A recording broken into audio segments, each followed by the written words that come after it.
দুপুর পেরিয়ে বিকেল, হঠাৎ করেই বদলে যায় মিরপুরের আবহ। শেরেবাংলায় শুরু হয় অদ্ভুত এক ব্যস্ততা। চারদিকে পরিষ্কার পরিচ্ছন্নতার কাজ, যেন কিছু একটা ঘটতে চলেছে যার অপেক্ষায় ছিল সবাই। এর মাঝেই মাঠে মনোযোগী ক্রিকেটাররা। ফিটনেসের উন্নতিতে চলছে অনুশীলন সেশন। কিন্তু গুঞ্জন ছড়াতে বেশি সময় লাগেনি। 1.5 মাস পর সব জল্পনা কল্পনার অবসান ঘটিয়ে দেশে ফিরেছেন বিসিবি সভাপতি আমিনুল ইসলাম বুলবুল। এমন খবর চারদিকে।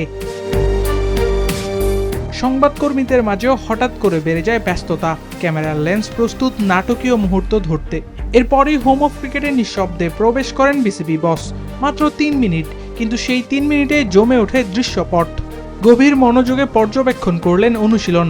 নজর ছিল বিশেষ করে তরুণ ক্রিকেটারদের দিকে। এরপরই অনুশীলনের মাঝে এগিয়ে আসেন টেস্ট অধিনায়ক নাজমুল হোসেন শান্ত। হাসি মুখে কুশল বিনিময় করেন একদিকে দায়িত্বে থাকা টেস্ট অধিনায়ক, অন্যদিকে দীর্ঘ বিরতির পর ফেরা বোর্ড প্রধান। মিরপুরের আকাশে তখন পরন্ত বিকেলের আলো, আর সেই আলোতেই স্পষ্ট আমিনুল ইসলাম বুলবুলের এই ফেরায় যেন থেমেছে ঝড়।